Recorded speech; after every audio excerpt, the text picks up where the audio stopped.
किस्त नंबर 14। क्योंकि नाश्ता देर से और हैवी किया है, मैंने कहा ओके अच्छा हील हमें अब डिस्टर्ब ना करना कहकर चली गई। मैंने भी कुछ देर टीवी देखा और फिर बक्स लेकर बैठ गया। उम्मी के कमरे का दरवाज़ा बंद था, लेकिन अंदर से उम्मी की हल्की हल्की मतलब अंदर कामज़ोर पर था। उम्मी नाश्ते के बाद सफाई वगैरह करके 12 बजे के करीब अंदर गई थी। अब 1:30 बज रहा था, यानी 1.5 घंटे का शो चला था। मैंने उठकर तैयारी की और ट्यूशन निकल गया, जहां से 6:15 बजे छठी करके घर आया तो उम्मी लाउंज में बैठी थी अकेली। सर्दी की वजह से उम्मी ने जीन्स शर्ट के ऊपर एक गर्म कोट पहना हुआ था।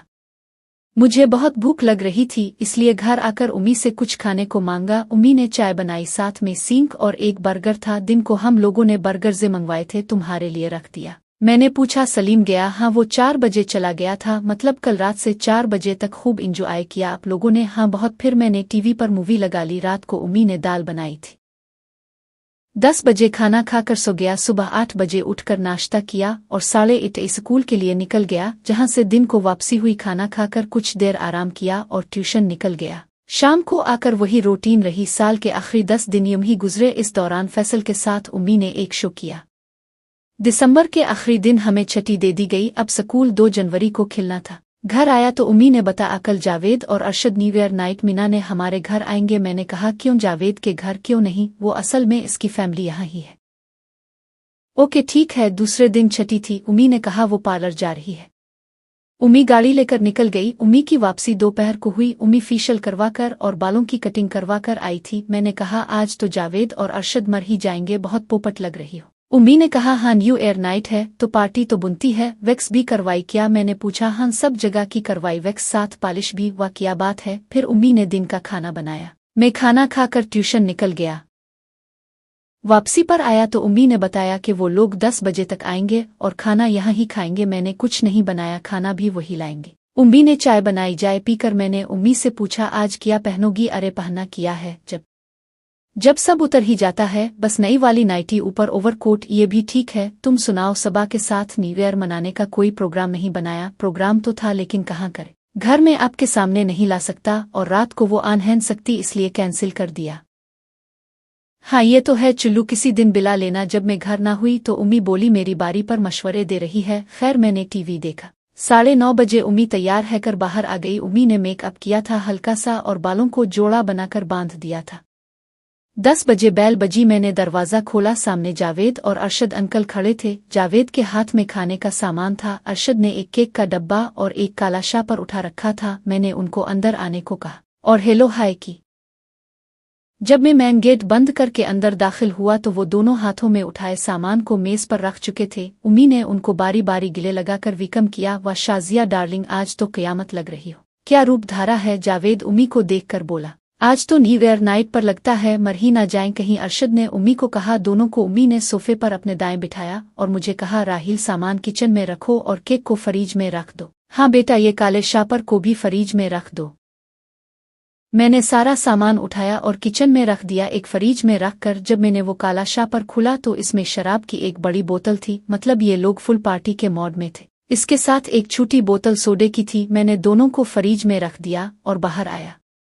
मुझे देखकर जावेद बोला राहिल आज तो हमारी दोस्त बहुत प्यारी लग रही है, बहुत मज़ा आएगा न्यू ईयर नाइट का।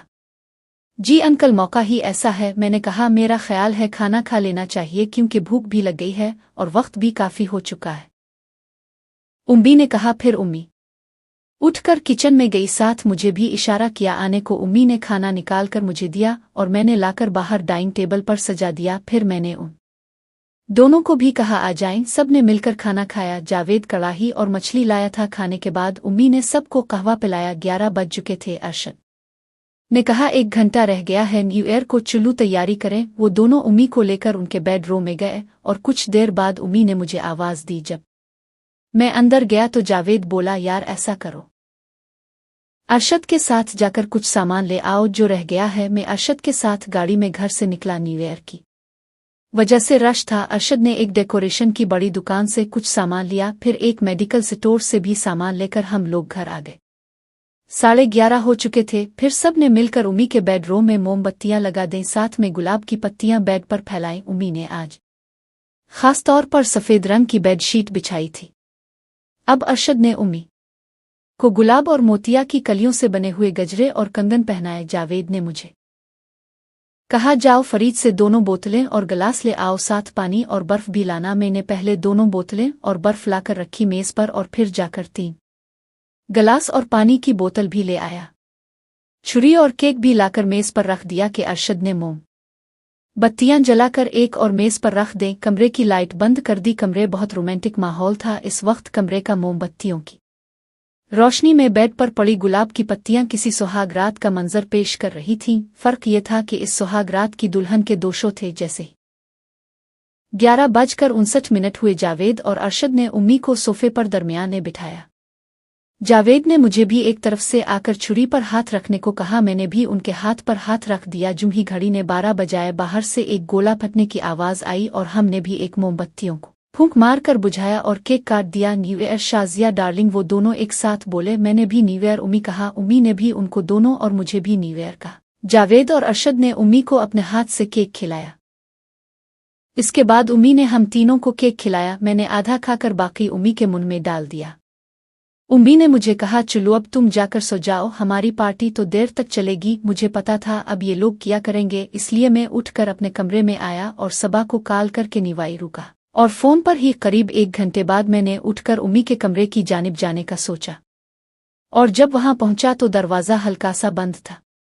शराब की बोतल मेज़ पर पड़ी थी और आधी खाली थी, मतलब वो लोग आधी शराब पी चुके थे। मैंने दरवाज़ा बंद किया और आकर सो गया। दूसरे दिन नए साल का पहला दिन था। कौन जानता था कि ये साल हमारे घर की खुशियों को खा जाएगा और सब कुछ उलट पलट हो जाएगा। सालनों के मौके पर खुशी मनाने वाले ये इस बात पर बेखबर होते हैं कि आने वाला साल उनके लिए क्या कुछ मुसीबतों के पहाड़ टूट रहा है। यही कुछ हमारे साथ हुआ और उम्मी का भयानक चेहरा खिलकर सामने आ गया। दूसरे दिन सालनों की छठी थी और कल से स्कूल खिलने थे। मैं मामूल से कुछ देर से जागा। जब फ्रेश होकर बाहर आया तो घर में सुकून था। उम्मी का कमरा बंद था, किचन में भी खामोशी थी। इसका मतलब वो लोग सो रहे थे। मैंने जाकर दरवाज़ा आहिस्ता से खोला तो सामने उम्मी अकेली पड़ी सो रही थी, जबकि वो दोनों गायब थे। मैंने उम्मी को हिलाकर जगाया। उम्मी गहरी नींद से जागी। मैंने नाश्ते का पूछा। उम्मी ने कहा, तुम बाहर जाकर कर लो, मुझे सुना है। उम्मी ने रात वाली नाई ही पहनी थी। मैं अभी सुबह 5 बजे के बाद तो सुई हूँ। मैंने कहा, ओके सो जाओ। मैंने बाइक निकाली और घर लाक करके बाजार पहुंचा और होटल से नाश्ता करके आधे घंटे बाद घर आया। उम्मी मुस्तकिल सो रही थी। काम वाली को उम्मी छठी दे दिया करती थी जब वो यारों को अपने बेडरूम में रात को बुलाती थी ताकि उसको कुछ पता ना चले। घर आकर मैंने अपना स्कूल बैग और यूनिफॉर्म वगैरह निकाल कर रखा। इस वक्त दिन के 10:30 बज रहे थे। उम्मी 12 बजे के बाद नहा धोकर बाहर निकली। इसने मोटे कपड़े और चादर ओढ़ रखी थी। आंखों की सुर्खी बता रही थी कि रात क्या हुआ उम्मी के साथ। उम्मी ने दिन के खाने का पूछा। मैंने बता दिया। वो किचन में गई, खुद के लिए चाय बनाकर दिन का खाना बनाने लगी। 3 बच्चे खाना खाया हम लोगों ने। मैंने उम्मी से पूछा, कैसी रही न्यू ईयर नाइट। उम्मी ने कहा, बहुत अच्छी, खूब इंजॉय किया। वो लोग कब गए? वो दोनों सुबह 5 बजे गए थे। इसके बाद मैं ट्यूशन निकल गया। वापसी पर घर आया तो उम्मी ने बताया कि तुम्हारे अबू का फ़ोन आया था, अगले हफ्ते आ रहे हैं। मैंने कहा, ये तो खुशी की बात है। हाँ, लेकिन मेरे लिए मुश्किल होगी, लेकिन कोई हल ढूंढ लूंगी, उम्मी बोली। मज़ीद देखें किस्त नंबर 15 में।